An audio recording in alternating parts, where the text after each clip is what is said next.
matrimônio e amor.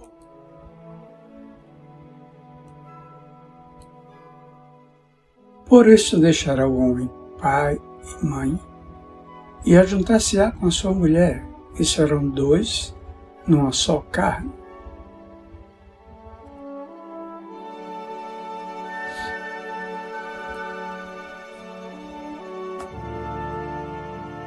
O sentimento mais elevado do ser humano é o amor, que lhe caracteriza a procedência espiritual.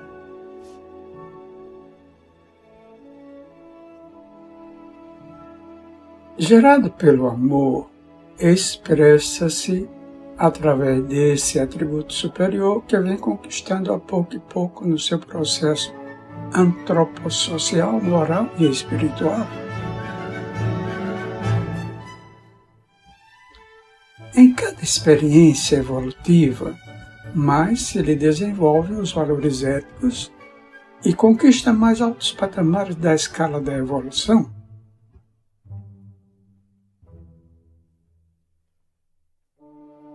Expande-se o amor em formulações de múltiplas facetas, conforme os vínculos que sejam estabelecidos pelos impositivos, mesmo do processo de crescimento interior.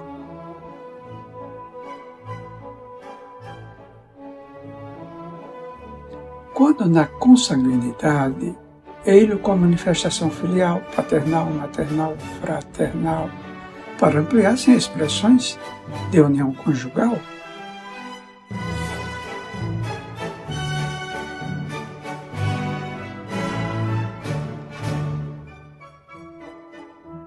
de parceiros, de amigos, de companheiros de lutas, ampliando o significado.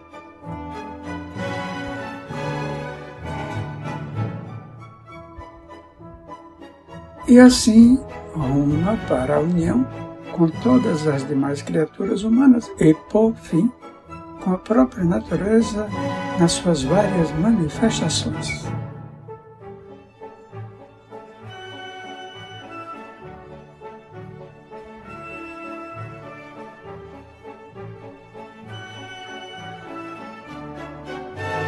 Vivendo no passado, os relacionamentos promíscuos, atraídos pelas necessidades do sexo sem qualquer respeito pela emoção uns dos outros. A vinculação rápida era resultado de impulsos e desejos através dos quais se organizavam as famílias que se multiplicavam sem qualquer sentido ético.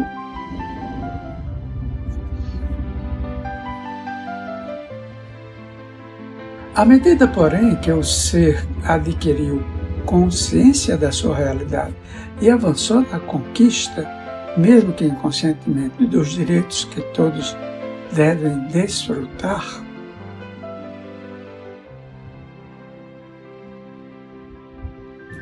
o matrimônio foi estabelecido como forma de frear os abusos e dilacerações afetivas que eram perpetrados sem a menor consideração pela realidade emocional.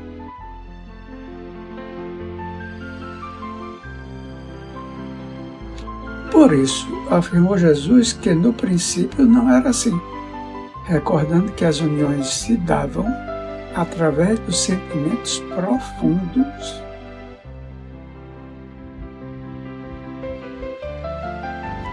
E quando degeneraram, Moisés, pela dureza dos corações, tomou as atitudes compatíveis com a gravidade do deslize moral.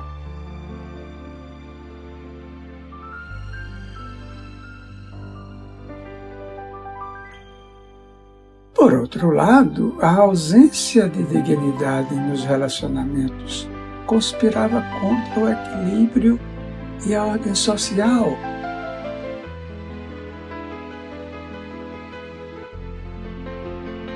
misturando os interesses mesquinhos com os elevados princípios do sentimento que se expressava em relação a determinados parceiros.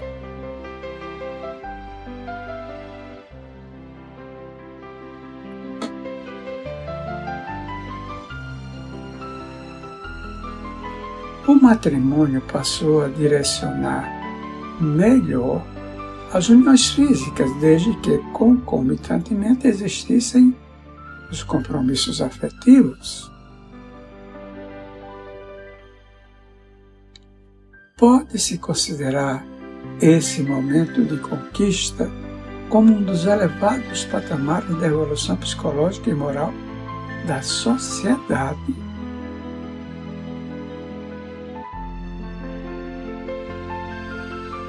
Certamente não impediu que as expressões mais primitivas permanecessem orientando os indivíduos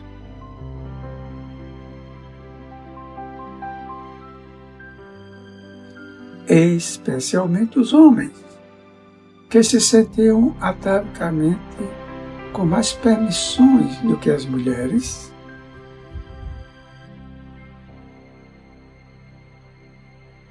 facultando-se o adultério e o desrespeito nos compromissos espontaneamente assumidos para a construção da família.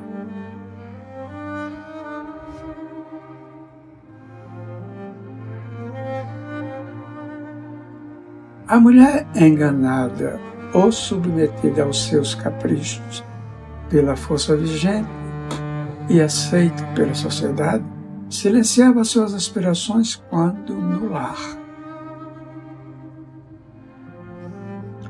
ou servia de pasto para as paixões quando empurrada para os resvaladouros da prostituição.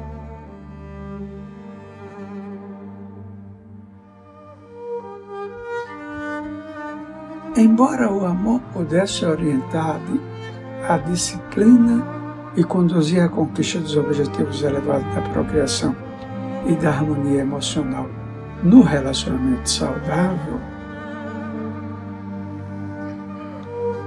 a grande chaga da corrupção prosseguiu, supurando e contaminando uma após outra geração, às quais se atribuíam créditos em relação ao prazer e ao vício.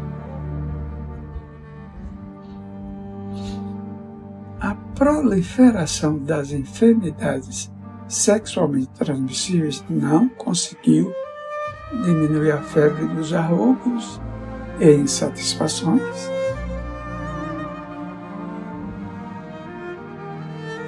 Castrando nobres aspirações, ceifando alegrias e destruindo vidas ao longo dos milênios de cultura e civilização.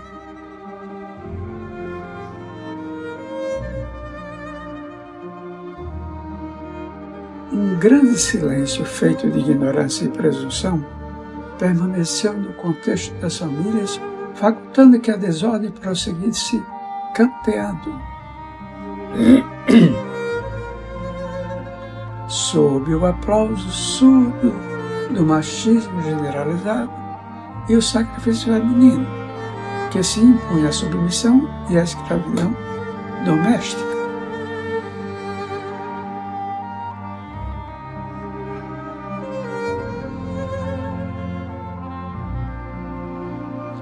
Por sua vez, as religiões dominadoras, igualmente comandadas pelos homens, negavam quaisquer possibilidades de reversão da ordem hipócrita. Mesmo quando intimamente era reconhecida a necessidade urgente de alteração de conduta para o bem geral e a felicidade dos grupos sociais que se uniam com objetivos mais elevados.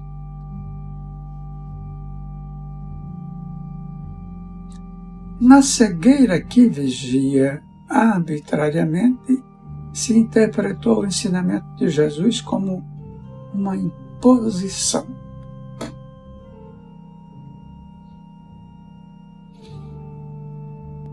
Para que o matrimônio se transformasse em uma cerimônia religiosa consolidada, de natureza perpétua, até que a morte separasse os nubentes.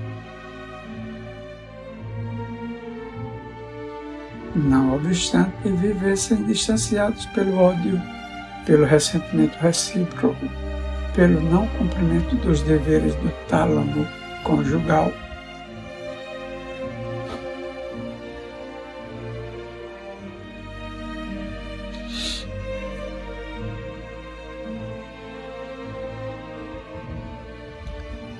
Foi uma atitude que, para minorar um mal perturbador, produziu um efeito tão danoso quanto aquele resultado que se desejava eliminar.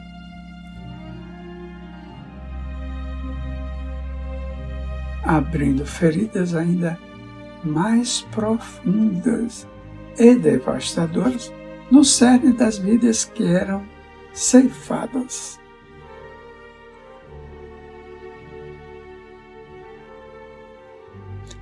Todas as leis elaboradas pelo homem são transitórias, porque devem atender às necessidades ocasionais que, ultrapassadas, perdem o seu significado.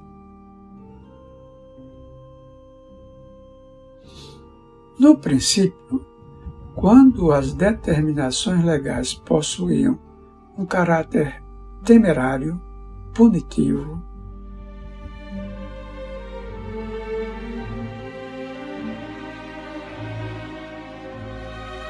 no entanto, à medida que a cultura e a ética liberaram a consciência dos grilhões da ignorância e dos impositivos errôneos dos processos medievais, tornou-se necessária a alteração das determinações elaboradas pelos legisladores,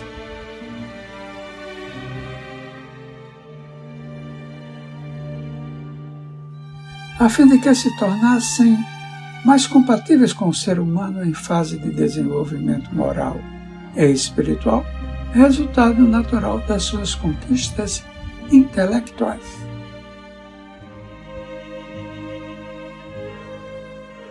Seria compreensível que fossem programados estatutos definitivos com o objetivo de evitar a permanência do mal,